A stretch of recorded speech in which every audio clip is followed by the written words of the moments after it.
Bon, tout va bien. Salut à tous. Je suis frigorifié.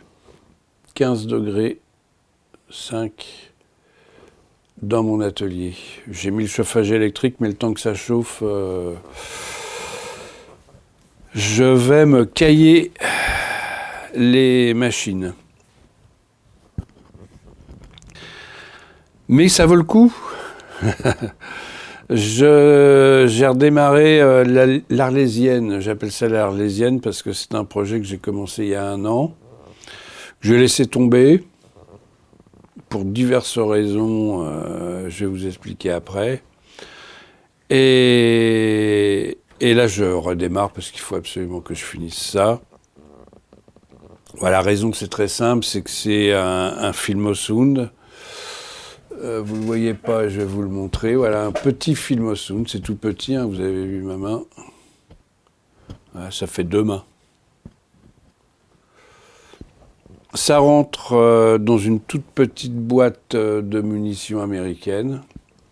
Alors c'est très bien les boîtes de munitions américaines parce que c'est en métal et ça fait aussi cage de Faraday, ça protège bien de toutes les interférences électromagnétiques parce qu'on a une 58-79 en entrée, c'est-à-dire une EF86, et c'est une lampe qui est très très sensible aux perturbations électromagnétiques. Donc voilà, donc ça fait ça fait une lunchbox en fait, un petit ampli 15 watts dans une lunchbox, c'est super. J'ai déjà sorti une vidéo à ce propos sur le Filmosound où j'explique un peu toute la genèse du Filmosound, comment je l'ai découvert, quels sont les guitaristes qui jouent avec, etc., etc. Je vous conseille de la regarder avant de regarder celle-ci parce que là, on va rentrer dans le dur. C'est-à-dire qu'on va regarder les schémas et puis je vais vous montrer déjà ce que j'ai fait. Alors ça, c'est un Filmosound que m'a donné Camille Rustam, à qui j'en ai déjà fait un de Filmosound. Je lui ai déjà fait un Filmosound à EL84. Je vous mets quelques photos pour se rappeler. J'avais déjà montré sur cette chaîne. Et là, on va faire un Filmosound à 6V6. Donc un petit peu différent. On va voir. Ce qui va être intéressant, c'est que... je vais remettre ici. Ce qui va être intéressant, c'est qu'on va voir quelles sont les différences de son. Alors, ça va quand même être difficile d'attribuer tout au 6V6 parce que, évidemment, il va y avoir des petites différences au niveau du schéma. Sur le premier, je lui avais mis un master volume et un réglage de présence. Il s'en sert pas, donc il m'a dit de ne pas les mettre. Je mettrais peut-être quand même un réglage parce que je sais que le réglage de présence, il l'avait réglé d'une certaine manière. Je lui mettrais peut-être un réglage fixe, on verra. De toute façon, là, il y a des schémas, hein. Mais évidemment, ce ne sont pas des schémas faits pour la guitare. Donc on va modifier tout le schéma de base. On va modifier le schéma à l'oreille, en gros. Je m'explique. Les niveaux d'entrée de ce préampli, les corrections de cet ampli sont adaptées au vieux système de l'époque de lecture de la piste optique du son sur des 16 mm, des films 16 mm. Évidemment, ce n'est pas du tout adapté pour nous. Tous les gens qui ne modifient pas les Filmosound, c'est-à-dire qui les modifient juste pour l'entrée guitare et point barre, se plaignent qu'il y a trop de graves. Ce qui est à peu près normal quand on regarde le schéma, je vais vous montrer après. En fait, on mettait beaucoup de graves à l'époque, parce que ça manquait de graves. Et puis, je pense que les graves, quand on les imprime sur le film, ils prennent beaucoup de place. C'est comme le vinyle, c'est analogique. Donc ce qu'on faisait pour le vinyle, on appliquait une courbe RIA pour baisser les graves augmenter les aigus, et quand on relisait, on inversait la courbe pour retrouver les niveaux normaux. Je pense que pour les films, il faisait pareil. Pour éviter une excursion trop large des graves, du signal grave, il le comprimait, et après, évidemment, il reboostait un petit peu les graves. J'imagine, hein, parce que je n'ai pas trouvé vraiment d'explication technique sur la gravure du son. J'appelle ça gravure, hein, mais c'est une photographie, en fait, du son sur la piste son des films argentiques. C'était relu par une lampe photoréceptrice qui transformait ce signal optique en signal électrique pour après être amplifié. Donc je pense qu'il y avait une courbe qui favorisait les graves pour justement récupérer un peu de grave. En plus, je pense qu'aussi les HP de l'époque, au niveau des graves, ils n'étaient pas extraordinaires. Pour la guitare, ça ne marche pas. Donc il faut modifier le schéma pour avoir une courbe compatible guitare. Donc on va faire ça. Vous allez voir que c'est très empirique, hein, ça se fait à l'oreille. On ne peut pas vraiment calculer ce genre de choses. Parce que c'est quand même un ampli qui est assez sale, c'est une conception un peu des années, je sais pas, 50, voire même avant. Le petit transfo de sortie, vous voyez le petit transfo de sortie, là, je vous le remets. Là, ici, le petit transformation est petit.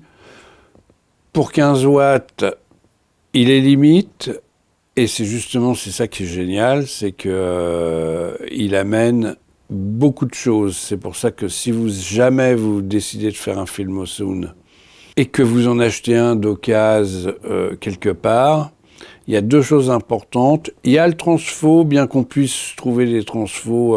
Là, le transfo d'alimentation, c'est un peu le form factor, le facteur de forme du transfo qu'il va falloir retrouver pareil. Mais ça, on peut en trouver des modernes avec la même forme et les adapter. Alors, les Anthrax seront jamais vraiment les mêmes, mais on peut adapter un petit transfo.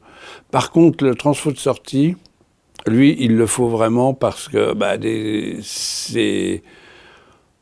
on va être clair, c'est de la saloperie, hein. Ces petits transfos là, c'est vraiment, j'ai pas fait la courbe du truc, mais c'est une horreur. Mais justement, c'est ça qui est génial pour la guitare. Et ça sonne terriblement. Il sature très vite en plus. Comme on crache quand même 15 watts, et qu'à mon avis, celui-là, il doit être au taquet quand on sort vraiment 15 watts RMS, on a une belle saturation. Les saturations des transformateurs de sortie sont géniales. Voilà. Donc on attaque cette petite chose. On va déjà regarder les schémas. Alors, le schéma. Moi, pour l'instant, j'ai travaillé sur deux types de film au sound, les 385 et les 399. Comme je vous l'avais expliqué dans la première vidéo, le 399 est à EL 84. On a deux EL 84 en push-pull. On sort 12 watts à peu près avec ce modèle-là. Là, c'est le 399. Il y a plein de modèles de films au sound. Faites attention, il y a des films sound qu'on appelle, je crois que ça s'appelait tout courant, c'est-à-dire qu'il n'y a pas de transformateur d'alimentation, on est direct sur le secteur. Donc ceux-là, surtout, vous y touchez pas, c'est trop dangereux. À l'époque, on s'en foutait un peu de la sécurité, mais ceux-là, ils sont à éliminer. J'ai un copain qui en a acheté un parce qu'il pensait que je pourrais lui faire. Il en a acheté un, malheureusement, de ce type-là, et moi, je fais pas. C'est vraiment trop dangereux. Je ne prendrai pas la responsabilité de fabriquer un ampli sans transformateur d'alimentation direct secteur. Ça, c'est hors de question. En entrée, on a une F86, c'est la grosse différence avec nos amplis modernes maintenant. Alors F86, il y en a eu plein, il y a eu des Vox, Les premiers, les AC15, les AC, je sais plus quoi, 4, 5, je sais plus. Il y a eu des matchless DC30. Il y a eu pas mal, à une époque, il y a eu pas mal d'amplificateurs guitare F86. Moi, j'aime beaucoup le F86. C'est une pantone, hein. C'est pas une triode. Alors pourquoi j'aime cette lampe? Parce qu'elle a un énorme gain. Elle est très dynamique. Je la trouve, au niveau du son, je la trouve supérieure au 12AX7 par exemple. En plus, sur ce schéma-là, c'est-à-dire le 399, là c'est le 399 que je vous montre à EL84. On a cette EF86 qui a une contre-réaction, un peu comme un étage de sortie si vous voulez, un étage de puissance, et avec une entrée qui fait, j'avais mesuré à 2,3 mégohms, avec un espèce de circuit là, un espèce de filtrage pour la contre-réaction, ce qui fait qu'on a des attaques très intéressantes avec cette manière de câbler l'entrée. J'ai vu beaucoup d'Américains, parce que c'est les Américains qui sont très Filmosound, on n'en voit pas beaucoup, j'en ai jamais vu moi en France, et en Europe même, peut-être en Angleterre. Ils modifient l'étage d'entrée pour faire un étage d'entrée de Vox AC15 par exemple. Il y a eu le G4 aussi, Gibson, qui avait une F90 en entrée. J'ai essayé les deux. J'ai essayé ce schéma-là et j'ai essayé l'entrée Vox classique. J'aime nettement mieux cet étage qui claque, ça claque. Il y a une dynamique, c'est extraordinaire. Gros problème de la F86, elle est bruyante, plus bruyante qu'une 12AX7, normale, elle a plus de gain, et aussi elle est extrêmement sensible aux perturbations électromagnétiques. Vous approchez la main de la lampe, tout de suite ça se met à ronfler. C'est pour ça qu'il y a un blindage autour, et il faut un blindage autour, hein, impératif. Un deuxième blindage autour, les tuyaux là pour qu'on met dessus, là, en aluminium. Je vais utiliser pour ce projet, on va dire, tout le préampli. Il fonctionnait très bien, j'en étais très content. On ne va rien changer, les corrections sont très bien. On ne va rien changer. Par contre, évidemment, l'étage de sortie va être différent puisqu'on est à 6V6. Donc je vais vous montrer. Alors ça, c'est le 399, hein, Filmosound. Voilà le schéma du 385 qui est à 6V6. Petit rappel, j'en avais parlé dans la première vidéo. Les 6V6 sont américains.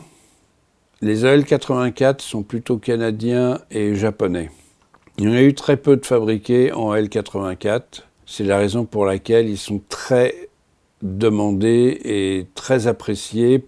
Beaucoup disent qu'ils sonnent mieux que les 6V6. Alors ça reste à prouver, hein.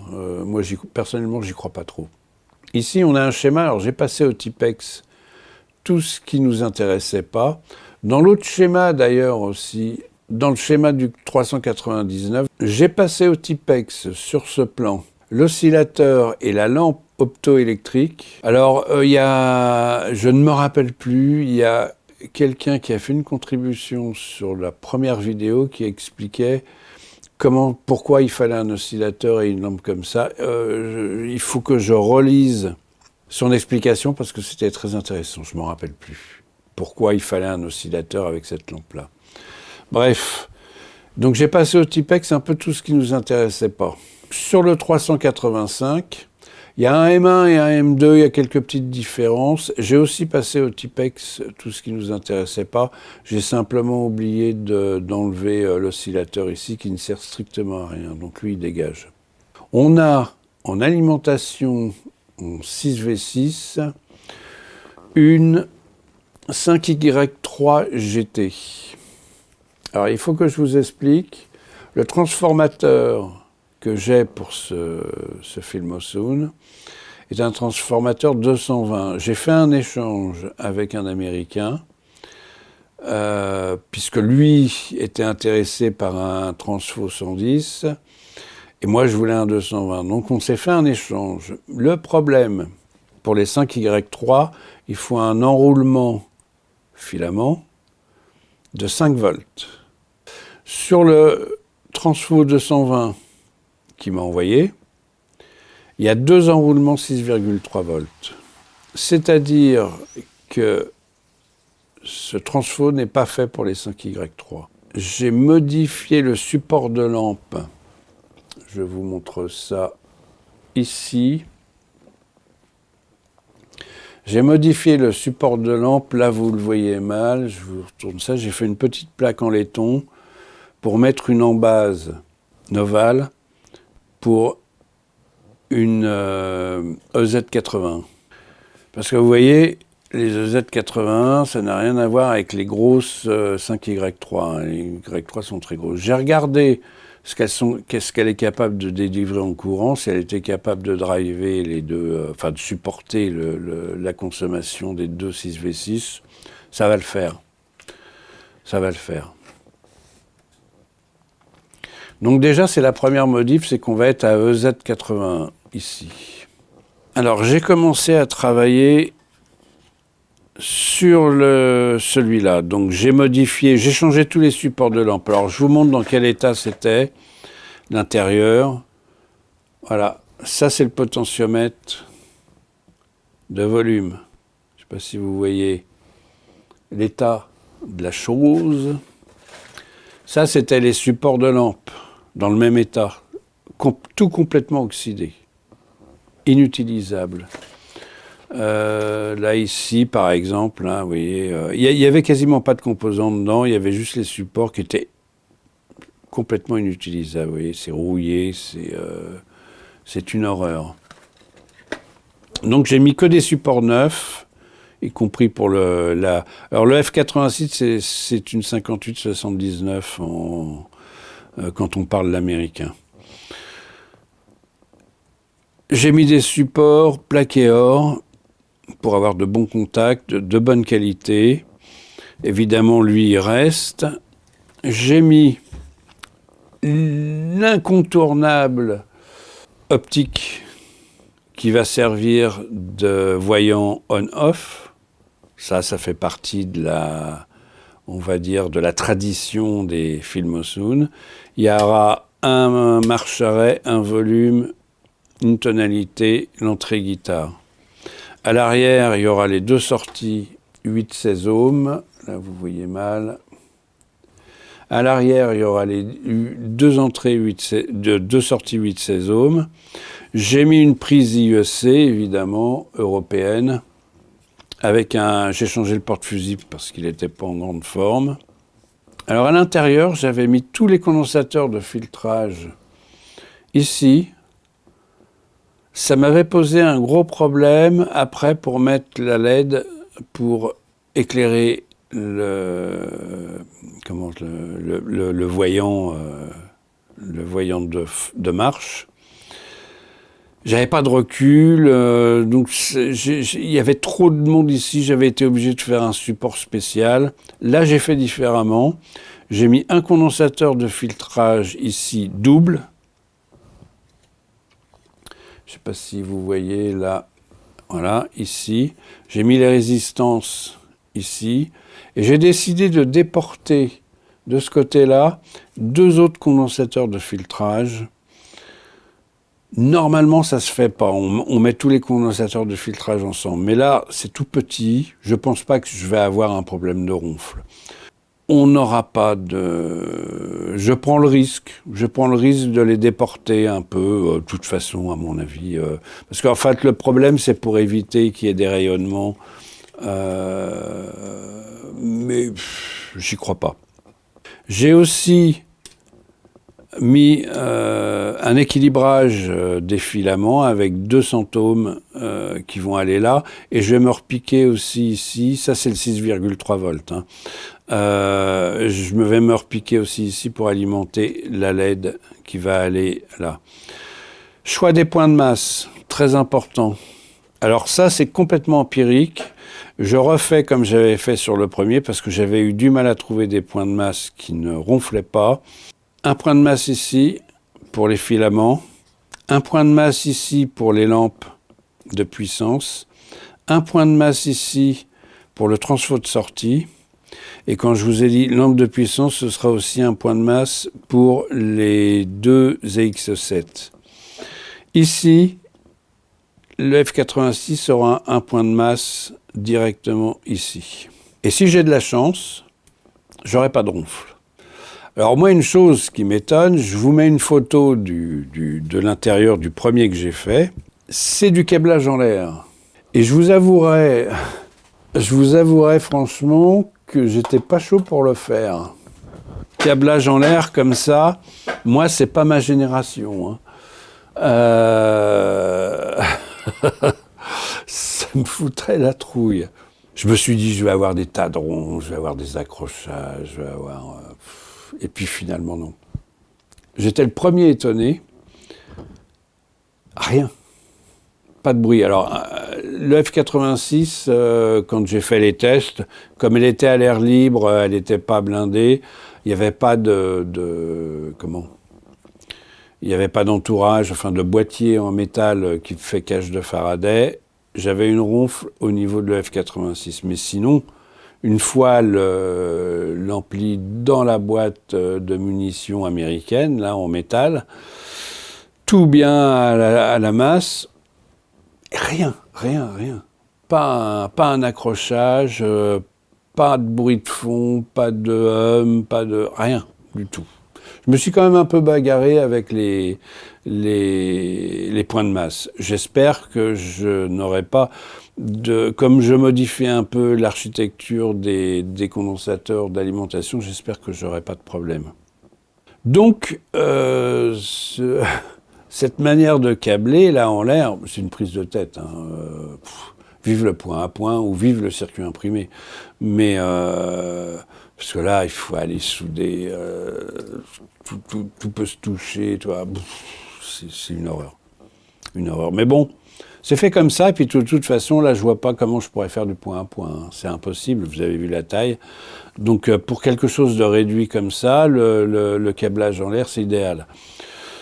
Si je ne m'organise pas d'une manière très stricte, je cours droit à la catastrophe.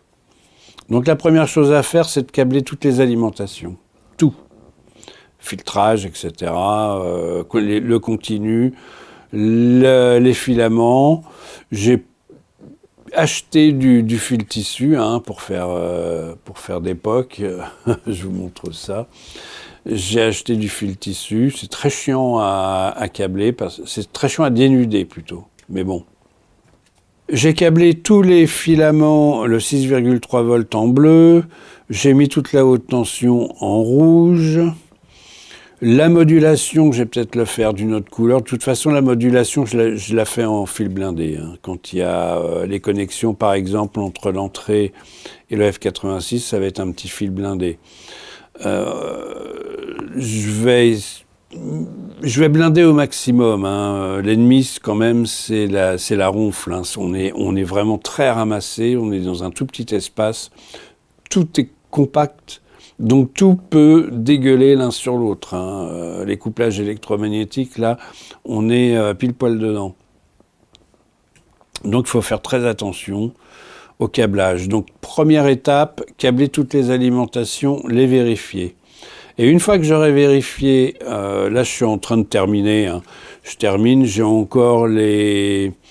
Ici, ça, qui va aller... je vais chercher la haute tension ici. Là, la haute tension, elle va arriver ici. Je vais pouvoir alimenter mon F86. Une fois que j'aurai terminé tout ça, haute tension 6,3 volts, je vais travailler étage par étage. Je vais câbler d'abord le F86. Je vais le tester. Une fois qu'il est validé, je vais passer au deuxième étage, au troisième étage, à la déphaseuse, et après, en dernier, je ferai l'étage de puissance. Voilà, je crois qu'on a fait le tour. Je vais vous mettre quelques photos du premier à la fin de cette vidéo. Et puis, de toute façon, on va reparler de tout ça, hein, puisque là, il y en a pour un moment. Hein, surtout que j'en fais un peu de temps en temps, quoi. J'essaye de m'astreindre à en faire un peu tous les jours. J'ai déjà fait le plus gros, en fait, enfin, j'ai déjà fait le plus emmerdant, c'est-à-dire tout ce qui est mécanique, percer le trou pour l'objectif, là, qui va servir de voyant on-off. L'IEC, ragrandir les trous à l'arrière, ils mettaient des jacks un peu spéciales à ragrandir les trous à l'arrière, faire les perçages. Ici, là, je me suis bien embêté à faire ce petit module, là. Vous voyez, là. Donc, il y a des perçages à faire, il y a des choses... Il y a de la mécanique, refaire la plaque ici, bon, bref.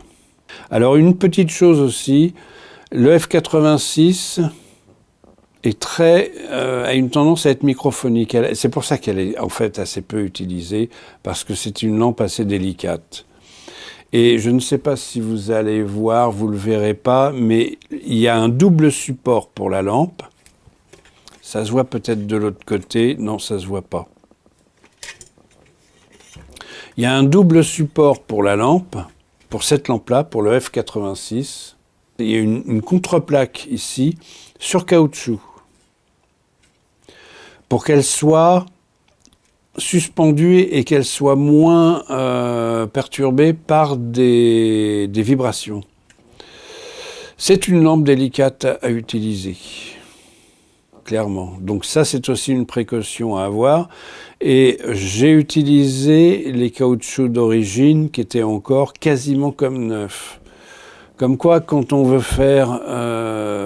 vous voyez maintenant, les caoutchoucs modernes, au bout de 4-5 ans, ils deviennent collants, ils sont morts. C'est pas normal. Là, c'est la preuve on sait parfaitement faire des caoutchoucs qui vieillissent très bien, qui ne deviennent pas collants, et ceux-là, ils sont même pas fissurés, rien du tout. Hein. Génial. Bon, bah écoutez, on va s'arrêter là. Je vous ai pas parlé, tiens. J'ai sorti au maximum, donc je vous ai dit que j'avais modifié un peu la manière de mettre les condensateurs. J'en ai sorti un aussi ici dehors. Un double. Un double qui doit faire 2 fois 50 microfarads, si ma mémoire est bonne. Non, c'est 2 fois 32 microfarads, 500 volts. Donc, bah, je continue, je vais avancer, puis je vous ferai une vidéo pour peut-être chaque étage ou pour le préampli. Puis après, on fera une vidéo pour l'ampli de puissance, et puis peut-être après, on fera une vidéo de fin, on verra. Je vais voir comment ça se goupille. Je vous montrerai peut-être aussi la manière dont je modifie un peu les étages, chaque étage pour que ça sonne, parce qu'il va falloir que ça sonne. Bon, allez, à la prochaine. Faites attention à vous. Bye bye.